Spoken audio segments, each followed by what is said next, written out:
C'est quelque chose qu'on a tous vécu, la peur que cette personne perverse narcissique nous remplace rapidement par quelqu'un d'autre. Et là, tu arrives sur une équation qui est complètement déglinguée.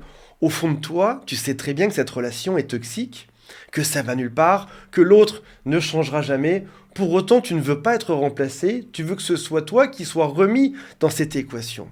On va voir aujourd'hui quels sont les biais cognitifs, qu'est-ce qu'il a utilisé psychologiquement pour nous mettre dans cette drôle d'équation, de manière à ce que vous compreniez pourquoi est-ce que ça arrive et pourquoi est-ce qu'à 100%, on a tous eu cette pensée de « je ne veux pas être remplacé par quelqu'un d'autre ». Avant de démarrer, si vous le souhaitez, abonnez-vous à la chaîne. Il y a aussi un quiz qui s'appelle « Est-ce que cette personne est perverse narcissique ?» Et si vous le souhaitez, contactez-moi. Il y a un lien juste sous cette vidéo. J'ai classé ces moteurs psychologiques de manipulation du moins pire au plus atroce à la fin. Les 5 qu'on va voir aujourd'hui ont été utilisés sur toi. Le tout premier, c'est la fameuse lune de miel qui était géniale au début et qui bizarrement a été rappelée pendant toute la relation. Il t'a dit des choses comme « Tu te rappelles comme c'était bien au début? Si tu changeais un peu, on pourrait y revenir à cette phase-là. » Il peut aussi te dire des phrases comme « Au début, tu étais parfait. Il faut juste que tu modifies un peu ton comportement pour que tout se passe bien. » Au passage, cette lune de miel était tellement géniale que ça semblait quasiment irréel. Trop beau pour être vrai. Et ce dicton est génial parce que c'était réellement trop beau pour être vrai. Il y avait quelque chose de complètement faux là-dedans. Ça a vite changé. Suite à la phase de lune de miel, t'es arrivé dans l'horreur, dans la manipulation, dans le fait que l'autre te rabaisse un peu tous les jours. La lune de miel dure entre quelques semaines, quelques mois, parfois même jusqu'à 1 an, et tu passeras toute ta relation amoureuse avec lui ou avec elle à vouloir revenir dans cet état. Tu vas changer ton comportement en permanence pour faire que les choses changent. Ce qu'il est important de comprendre dans cette manipulation, c'est que on parle d'un conditionnement qui est long et lent dans le temps. C'est-à-dire que c'est pas arrivé juste en un week-end où il t'a dit change un peu et ça va redevenir bien comme c'était juste avant. Ça va durer pendant toute la relation, pendant des mois ou pendant des années, peut-être même des dizaines d'années si tu es resté longtemps avec lui, il va te répéter ça. Tu devrais changer. Au début, tu étais parfait, tu étais mieux avant. Et ce message finit par être ancré en toi, à force qu'on te le répète pendant des semaines et des mois et des années. C'est aussi une peur qui va s'implémenter doucement en toi. On me dit que je ne suis pas assez bien, on me dit que j'étais mieux au début, donc forcément, le risque, c'est qu'un jour, cette personne me remplace par quelqu'un d'autre. Le deuxième moteur psychologique de manipulation, c'est le fait de te rabaisser et de dire que tous les problèmes viennent de toi. Même devant l'évidence qu'en principe c'est 50-50 ou qu'en tout cas il a une part de responsabilité dans beaucoup des événements qui vous arrivent, peut-être même majoritairement lui, en réalité, il va te marteler que chaque problème vient de toi, que ce soit un petit problème du quotidien, que ce soit un gros problème. Quoi qu'il se passe, il te dit que c'est toi le problème. Il peut aussi te faire régulièrement de la triangulation. Parfois même sur le canapé de chez vous. Vous êtes assis tous les deux devant la télévision et il va te montrer quelqu'un à la télévision, te disant tu vois, elle est mieux que toi, elle se comporte différemment. Ou alors à un concert ou dans une soirée ou chez des amis, regarde eux là, et ben lui il se comporte mieux que toi. En permanence tu seras mis en comparaison avec les autres et tu passeras toute ta relation à te remettre en question en te disant je dois changer parce que cette personne perverse narcissique c'est tellement ce qu'elle veut qu'elle aurait facile de trouver quelqu'un d'autre en un claquement de doigts, quelqu'un qui ne serait pas aussi défaillant que moi. À force qu'on te répète que t'es une erreur, tu finis par le croire. Le troisième moteur de manipulation, c'est l'impression d'être toujours sur la sellette. Alors, pas pendant la phase de lune de miel, bien évidemment, là ça se passait bien, tout était parfait. Mais par la suite, t'as eu la sensation d'être remplaçable en un claquement de doigts. Et peut-être que cette personne t'a dit que tu étais parano ou que tu manquais de confiance en toi, alors qu'en réalité, tu avais raison.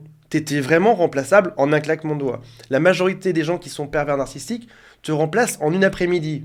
Vous vous séparez un samedi à 14h, à 17h, il est avec quelqu'un d'autre. Il est toujours en recherche de nouvelles proies potentielles. À la fin de la phase de lune de miel, il a même commencé à chercher d'autres personnes. Par exemple, tu as peut-être trouvé bizarre qu'il soit toujours sur son téléphone en train de sourire ou que lorsque vous dînez ensemble, il prend son téléphone et il le met face contre la table pour pas que tu vois les messages qui arrivent dessus. Bien sûr que tu as eu un doute, tu as senti son détachement émotionnel. Même lorsqu'il t'a dit qu'il t'aimait ou lorsqu'elle t'a dit qu'elle était folle amoureuse de toi, tu as senti qu'il y avait quelque chose qui n'était pas vrai. Oui, les phrases sont là, mais il n'y a pas l'intention derrière. Et tu t'es dit, une personne qui a un aussi gros détachement émotionnel ou amoureux a forcément quelqu'un d'autre dans sa vie. Peut-être même qu'il t'a dit des phrases comme Ce soir, je ne serai pas là, je dois aller voir un ami, mais bizarrement, tu connais pas cet ami. Ou alors, j'ai beaucoup de travail, ou tu découvres qu'il like des hommes ou des femmes sur les réseaux sociaux. Donc, cette peur d'être remplacé est totalement réelle. Oui, il peut te remplacer véritablement en 1 heure. Si ça se trouve, il t'a même remplacé avant la fin de votre relation. 1 mois avant la fin de la relation, il y avait déjà quelqu'un d'autre dans l'équation. 4e moteur psychologique de manipulation, c'est le cycle de l'abus et de la récompense. C'est ce qu'on pourrait appeler aussi une baffe, un bisou. C'est quelque chose que tu as vécu de manière répétée. À chaque fois qu'il t'a fait une crise, ça s'est bien fini par la suite.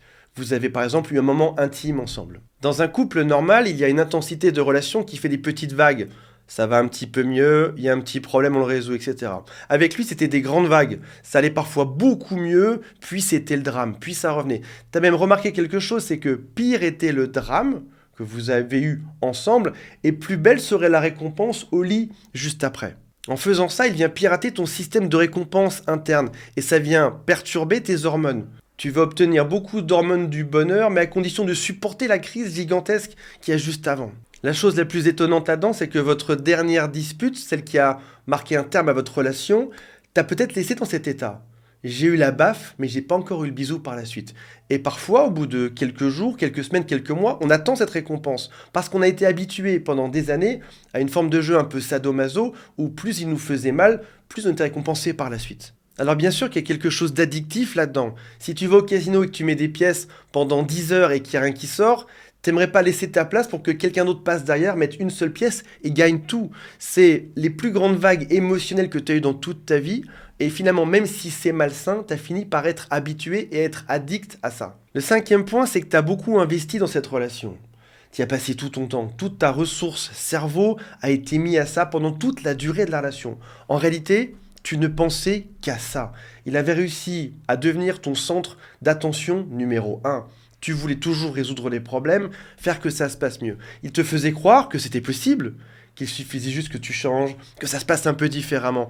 Ça t'a pris toute ta vie, peut-être même toutes tes économies au passage, toute ton énergie. Et lorsqu'on investit autant de temps, d'argent, d'énergie, de pensée sur quelqu'un, on a du mal à penser que quelqu'un d'autre va récupérer ce pour quoi on s'est battu pendant tout ce temps-là. T'as pas envie de perdre en 1 seconde ce que t'as mis des années à tenter de réparer. Et ta peur, c'est que quelqu'un d'autre en profite. C'est toi qui t'es battu pour que ça marche. Quelqu'un d'autre aura les fruits de tes efforts. Et c'est atroce. Au passage, cette personne perverse narcissique t'a aussi expliqué tout le long de la relation qu'elle avait un succès dingue auprès des hommes ou auprès des femmes, qu'il brillait, qu'il était génial. Il t'a fait croire qu'il était le plus beau. Il s'est mis toujours dans des circonstances où il pouvait t'expliquer qu'il avait du succès. Encore une fois, aujourd'hui, ce matin, je me suis fait draguer à la boulangerie. À mon travail, j'ai été séduit aussi par quelqu'un d'autre. Alors en effet, t'es devenu une victime trop compliquée à manipuler, il y en aura une nouvelle. Quelqu'un qui sera beaucoup plus simple à diriger, à contrôler. Il y aura les mêmes phases, la même phase de lune de miel, la même descente aux enfers par la suite. Il y aura même les mêmes phrases et les mêmes SMS. La nouvelle victime va passer par la même chose que toi, pile. Il est dans cette répétition compulsive, il doit tenter de fusionner avec quelqu'un dans quelque chose qui s'appelle la mère duale, qu'on a vu dans d'autres vidéos. Il tente de fusionner pour trouver son indépendance en tant qu'humain, il n'y arrive jamais et il va recommencer compulsivement avec chacune de ses victimes. Voilà mes amis, rappelez-vous qu'avec ce genre de personnes, on a gagné la partie lorsqu'on est parti et surtout, plus jamais ça. Salut à tous, bye.